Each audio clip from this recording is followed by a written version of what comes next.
Hi, I'm Sam, your resident fantasy reader, And I'm Morgan, your romance reader, and we welcome you to Just One More Page. where it's never just one more page.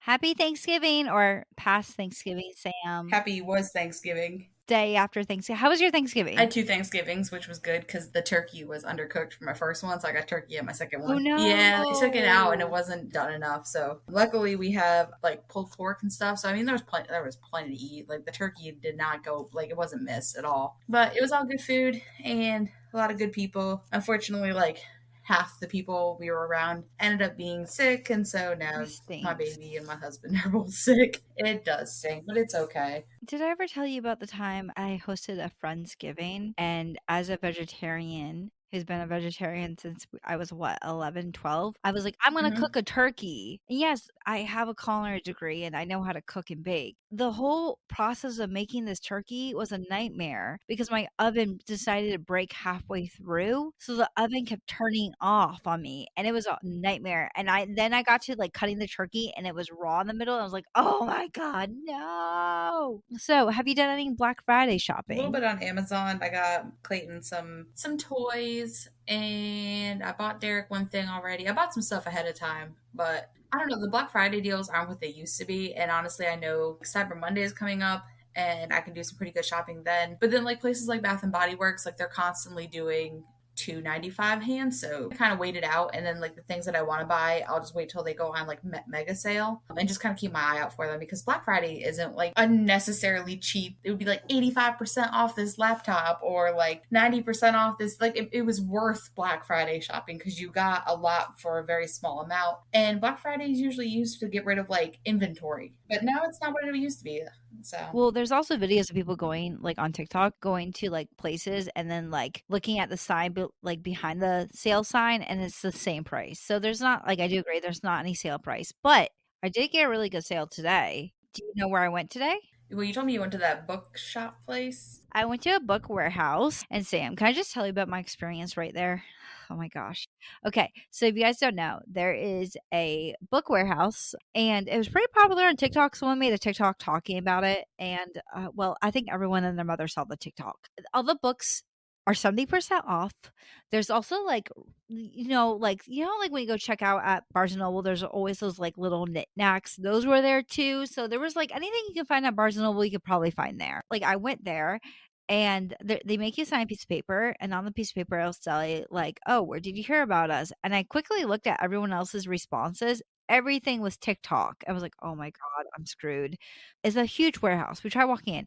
Sam, I was getting shoved. I got shoved a couple times. Someone accidentally got their like car or purse attached to my purse, and I almost fell backward. There's so many books, and I'll be honest with you, I don't even know if it was really worth it because like I didn't find the good books until the end. Like, because the good books were like all the way up front and I was kind of in the back area. The shelves were kind of not really organized. Like there'd be like on one shelf, it would be like tarot or zodiac signs. And then right next to it would be like religion or like something random. And it's just like, what? Like I literally saw like a box full of books because they have like literally boxes full of books. And one box, there was like kids books, tarot, kids books, middle school books, and then books about sex. And I was like, where's the theme in this? I don't understand. And guess how long the line was? Probably unnecessary. Well, because it's Black Friday and like blew up on TikTok. We need to go in the middle of June when people have kind of forgotten about it and like we can browse. Yes, exactly. So our line, 2.5 hours. Dang. So my sister, my lovely sister that I went with, was very smart. As soon as we got there and she saw the line, she said, I'm going to go stand in line. You go shopping and we'll tag team. So it made the line go by really fast where she would go out and she would go shopping, whatever, walk around. And then she would come back and grab me. And then I would go out shopping. I think I grabbed, I didn't count how many books I got. Bought a bunch of books, and I bought a couple gifts for my favorite nephew, and I got some like other random stuff, and I only spent like $90 to $100. I don't remember exactly. So it wasn't bad at all. It's just that it was so many people. And the shopper, or not shopper, I'm sorry, guy working there, he said that this is the most people that he's ever seen shopping at this. It was, I mean, honestly, it was an experience. I think I agree with you. Let's go later in the year when it's not too crazy. And there was also not like any like new releases. I think these are all like older books. They're probably like overstock. Yeah. But I mean, like if you're gonna get an overstock hardcover for like $3, you can't really complain too much. Well, I also think like save your money and go on Yeah. Book Outlet pretty much. Okay, so let's talk about this book, Sam, now that I complained about going on this adventure. So if you guys are wondering, we are, of course, going to be finishing the Dark Heir review of this book. And if you guys did not check out last week's episode, you should definitely do it. Me and Sam read up to chapter 25 or 26? Yeah, we 26. finished chapter 25 and stopped on 26. So you should definitely go check out that episode before continuing this one. But we're going to be finishing the rest of this book and talking about it. So if you guys don't remember what this book's about, let me quickly explain it. So this book follows Will and his friend who has just survived an attack from the darkness. When a new threat arises from the past, Will and his friends must leave the safety of the halls to travel to the heart of the ancient world, making new and dangerous alliances and revealing shocking truths of the past. But Will is carrying his own secret of his own, his true identity. But being drawn to James St. Clair, Will finds himself being tempted from the darkness within. Can Will and his friends fight their fate, or will the truth tear them apart? Now, if you guys don't know, this is the second book to the Dark Rise series, written by C.S. Pact. I like to call her Pax, but Sam calls her Pactel. Picot. Hot. And this is like the first official, unofficial book we read for the podcast last year. Or was it last year or 2 years ago? 2021. So 2 years ago? 2 years ago. So, which is crazy. But anyways, let's talk about this book, Sam. Should we do a spoiler section or not spoiler section, or should we just go right in? We should just go right in. Okay, so we're gonna go right in. So if you guys don't want to be spoiled, please check out our other episodes, like the first episode to this book, or go check out the last week's episode, in which I can't remember what we read, but it's probably really good. So go check that out. I think it was Bookshops and Bone Dust. Oh yeah, it was. Okay, yeah, go check that one out. I'm surprised I remember. My brain is like goldfish at this point. I can tell you everything I've learned in school, but I can't tell you the last 3 books we read. I'm like, it's like we read the book and then we review the book, and then my brain drops the book and then moves on. So Sam, I'm reading like 4 books at once, so I can barely remember anything. So yeah, let's talk about this book. Spoilers ahead. What I will say to you is I feel like I hate this writer. Stop with your plot twist. Stop with giving emotionally trauma. can I just say that I'm pleasantly surprised that I was mildly right about Ettore? Who's Tori? I forgot. Ettore was the senior steward that they were sent to go look for, and they said that the devil had killed him, and I said that maybe his shadow made him the devil, but he is the devil, and I was like, I was right. I was so excited. Like, not that he's like a terrible human being, but that I was right. I assume that he was a steward too. Sam, I need compensation for the emotional trauma I've gotten from reading this book. First off, James, I feel so my heart breaks for him. The fact that he's been struggling so hard to not have the collar on him, and Will's been okay, and also Will. Oh my god, so much emotional trauma right now. Okay, I don't know where to start. Okay, first off, James was the collar. What was your reaction when he put on the collar? I'm not surprised because I mean they've been foreshadowing it the whole book about like how he has the collar and that someone's going to collar him eventually, and that it's probably safer if he has it on him, which probably was incorrect. He probably should have just left it at the Steward Palace when they went through the portal thing, but I digress. I'm not surprised that that he eventually got collared. Now, when Sinclair, I wanted to call him Simon, when Sinclair was like, do this, and he's like, no, and I'm like, yeah, doesn't have power over him. I was like, that's awesome. And then I was like, oh crap, Will has power over him. I'm like, this is going to be an interesting turn of events. Well, it made sense because of the fact that why would the Dark King make a collar that anyone can use against his? And listen, I'm not saying that James is his personal property because that's wrong. But basically, the Dark King views James as his personal property. So why would he let other people use his personal property? So it made sense. Before reading that, I didn't even think about it that way. But like, and then when Will was like, revealed that he was a Dark King, and he was like telling James, like, please tell me it doesn't matter. James like, it doesn't matter, it doesn't matter. And Will's like so relieved that he's like, I have someone who believes me, someone in my side. And then he like kissing him, and then he takes down his collar, and he sees the fact that he's wearing the collar, and Will just throws up because Will is just like, Will has no one, Sam, and I'm so heartbroken for Will. I honestly think that Will's a good person. No, I do too. That's why I was saying the last one is like I don't know how this author is going to repiece everything back together to make Will the good guy when like everything he's doing, and I think I said this when we read the first one, it's like everything he's going to do is going to be to try and save everybody, and he's just going to end up down this path that's kind of like, it's almost like fated that he's going to do a lot of these things, and it's just going to be frustrating to watch him just like want to be the good guy, and it just is not happening no matter how hard he tries. It's like the people who know he's the bad guy are just going to fault him for it, and the people who don't know he's the bad guy are eventually going to find out that he is, and then they're going to fault him for it. And it's like, no, I really want to be good. Like when he saw Violet and Violet was finding out that he was the Dark King, and it just like destroyed him, I was like, oh, it broke my Yeah, heart.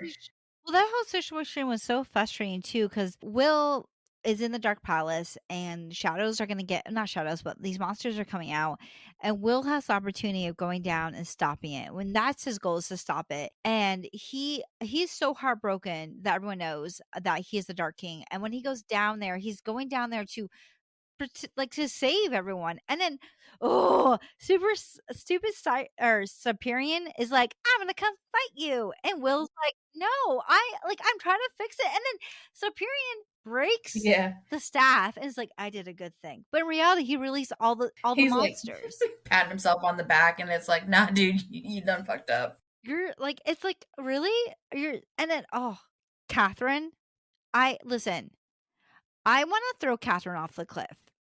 I don't, she's so annoying, Sam. I'm not a fan of her. Well, okay, so and I think Catherine's interesting. Well, she's 10 years old, just number one. Like let's remember she is 10 years old, and that she went from like bubbly fashion, like nobody can do no wrong, and my sister's gonna get married and whatever, and just like living this like lap of luxury, and now she's just like so cynical about everything. And so it's very interesting to like watch her personality change, especially as like she's a kid dealing with all of these adult problems around all these older people, and yet she's the lady. She's the queen of the sun or whatever. I think that she's still annoying. Okay, I feel bad for so much for Will because one, he is a Dark King, but I also feel like the Dark King got a bad rap. I don't think the Dark King was particularly evil because we get these flashbacks that Will can see, and in the flashbacks, it seems like the Lady of the Light and the Dark King has some sort of relationship, whether it's romantic or friendship or whatnot. It completely spiraled into the Dark King becoming the Dark King. And then we have Xander, who, by the way, were you shocked when you realized that Xander was the one that saved the Dark King in the flashback? Oh, the Xander. Okay, Oh, I'm no, like, no, who's Xander? I'm sorry. No, I didn't mean Xander. I wrote it wrong. I was like, who's Xander?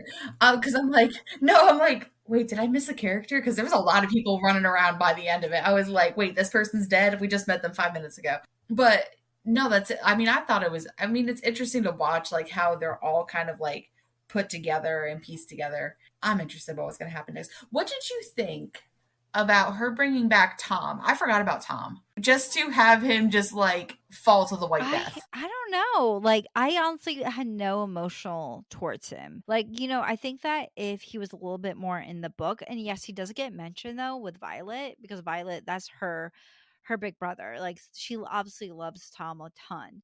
But I really didn't. It wasn't. I don't know. I didn't really feel any emotional. Like, I wasn't sad about it. If that makes sense. I wasn't like, oh my god. I wasn't sad about it. I was just like, I forgot you even existed, friend. When they went back into explaining that the whole purpose of Violet was for Tom to kill her so he could like come into his powers, I completely forgot that part of the storyline. And then it was like, oh, his lifeless body. And I was like, well, that was fun. Like, I don't know if he's going to become one of like the returned because he's fallen to the White Death or what. But I hopefully there's a purpose for bringing him back into the The story whole like this. concept of this book's really interesting too because you have the white lady, which by the way, I'm sorry, the lady of the white who like kills off people for them to come back. And then you have the dark king whose people kill themselves too to come back, but they're not being reincarnated. Well, no, they're not being reincarnated. They're just like possessing people. So that's really interesting to me. The fact that they're possessing people. And then you had this, I forgot his name. The guy who was possessed and he was like worked for the Dark King. His story was really interesting too because he wanted them to open up the monster so he can have his I'm assuming his lover come Yeah, back. which we're probably gonna have to wait another 2 years for. Which, by the way, like, it's a complaint, but it's not a complaint because I'd rather the author take her time and like finish the story well than just to produce the next book. I feel like this is going to be one of those series that people aren't going to find until the third book, and then it's just going to blow up. It's semi-popular. Like, obviously, when you went to go try and get your copy, it was completely sold out, but they probably didn't buy a ton. They probably only bought like 3 or 4 copies. I feel like this is kind of like a hidden gem in the fantasy world, and if you're reading it, you're loving it. But if you're not reading it, you're going to see the third book, and then it's all going to kind of like flop back and then just explode. So it's kind of nice to kind of be on the forefront of the hype that's going to come later on with this series. So take her time. We will read it when it comes out, and I'm excited for the next one and to see how she kind of wraps up all of these storylines and everything. Like we predicted before,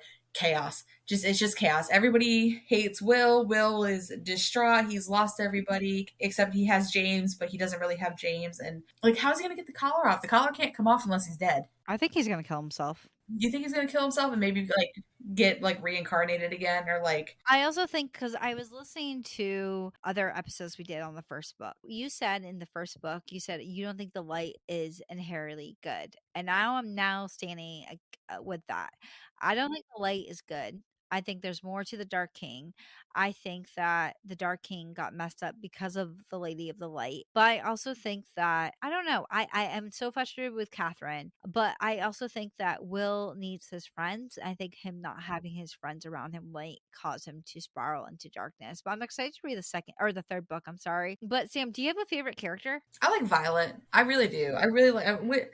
I'm glad she showed up more in the second half than the first half because I think for Violet, she's kind of like caught in the middle of all of this. Like she was imprisoned because of who her mother is, and then she was basically being raised as cattle, and then for her brother to kill, and then she got out, and then she got kidnapped, and she never asked for any of this. She's taking it in stride, and I really like Violet. I really like Violet too, but my new favorite character is Philip. Oh, I absolutely love Philip. I mean, I'm not neither here nor there about Philip. That he's like the descendant of the Dark King was kind of interesting, but I really neither here nor there about him right now. But I mean, I could come to love him. Yeah, I think he's super interesting. I also really like the fact that he is like the second son to what was his dad's name? Not Simon. Sinclair. Sinclair. And he's like, I'm just living my best life. And then his brother dies. And then he's like, now he has to marry someone who's actually not a female, but a reincarnated of a warrior who just wants to fight him. And so like he's just like, I don't know, I'm just here. Oh my god. You wanna know what my favorite scene of this book was? And it was such a small scene too, was when Philip and Vysander, who was is not really Vysander, they all went to dinner and they're like, what happened to your escorts? And Vysander's like, I killed them. And they're like, oh haha, is that like a phrase or whatever? He's like, no, I can't. And Philip's like, shut up. Stop talking. I absolutely adore him, and I really hope he makes it to the next book because if he dies, I'll be very upset because I think he's my favorite. But do you have any theories of how you think this book is going to end? I couldn't even begin. I didn't even guess that there was going to be an army of the undead peoples. I'm really like I'm in it for the ride. I have no idea how this is going to like conclude. I'm really liking how where the author is taking this story and how it's like even though these things are coming out of nowhere, they're really not coming out of nowhere and like there's like reasoning behind it, so like a lot of it makes sense. I'm here for the undead army. I hope James and Will have a happy ending, but I feel like this is going to be a tragedy at the end of it all. or that Will is gonna like unalive himself just to be reborn again, and maybe we'll see him being reborn, and maybe it starts the cycle all over again. Who knows? Who knows where this is gonna go? But I'm super excited. Well, I honestly think that I can't see Will like dying. I can't. I mean, maybe I don't know. I don't think this book is gonna end with a happy ending. I hope it's gonna end with a happy ending, not unhappy ending. But I have like the story is so interesting, and the writer does such an amazing job writing such a great pacing novel. Because some fantasy writers can, I feel like personally, can drag on too much, and there's so much like descriptions, whatever. But C.S. Pact or Whatever. Her last name is CS. CSP. CSP does a fantastic job at writing a very, very amazing book. I also really do love the cover of the book because if you notice in the first book of Dark Rise, it was like a crown, and now Dark Heir, he still kind of has a crown, but he's starting to get those Yeah. horns. What do you think the name of the third book's gonna be? I think it's gonna be Dark King. Ooh, ooh. Dark Rise. Okay, yeah, because he's Dark Rise because he's rising. Dark Heir because he's inheriting. And so, yeah, Dark King could be interesting. And I also really like the fact that in Dark Heir, you can see the start of his armor forming. Mm-hmm. Ooh, so interesting. I love it. I love it. Do you have anything else you would like to add about this book, Sam? Nope, not really. Hearing James call Will Sarsian at the end, I was like, "Oh God, here we go." I was like, I'm here we're in it for the ride now." I'm here for the toxic relationship and I still ship them, okay? But anyways, let's talk about the book we're going to be reading next week. So next week we're going to be reading a book that I'm super excited to check out. This is one of my top like books I'm excited to read, and this is Gwen and Art Are Not in Love by Lex Crocher. Now, this book is like Heartstopper meets a Knight's Tale, which is actually like I absolutely love Heartstopper. I loved The Knight's Tale when I was really younger, so I'm excited to read this book. But this book follows King Arthur, who is a descendant, of course, of Arthur, and he's betrothed to Gwendoline. It's kind of like Gwen, Gwendolyn. Gwendolyn. Gwendolyn. I think I'm just gonna call her Gwen. But even though they are engaged to be married, they can't agree on anything except the fact that they hate each other. But when they are forced to spend the summer together before their marriage, they make a surprising discovery. Gwen finds Art kissing a boy. Ooh, and Arthur discovers that Gwen has a longtime crush on a female knight. Realizing that their only chance of happiness means stopping the wedding, so Gwen and Art must work together to stop the wedding before it's too late. So yeah, it's gonna be super fun to read. I love the cover of this book, and I'm excited because I love anything to do with Arthurian legend. I love it. So, anyways, if you guys enjoyed this episode of me, Sam, freaking out about the Dark Heir, please remember to rate us on Spotify as it does help push our podcast out there. And also, Sam will tell you about the rest of our socials. All right, so if you think we are absolutely hilarious, which in fact, my friends, we are, we do have a TikTok. It is Just One More Page podcast. And for all the pictures and whatever else we decide to post, stories, fun, random thing, we do have an Instagram. It is Just One More Page Official. And we are also Just One More Page Official on Threads. So go ahead and check us out on all of those. Slide into our DMs. Come follow us, stalk us. We love talking to you guys. And we will talk to you all next Sunday. Okay, bye everyone. All right, bye.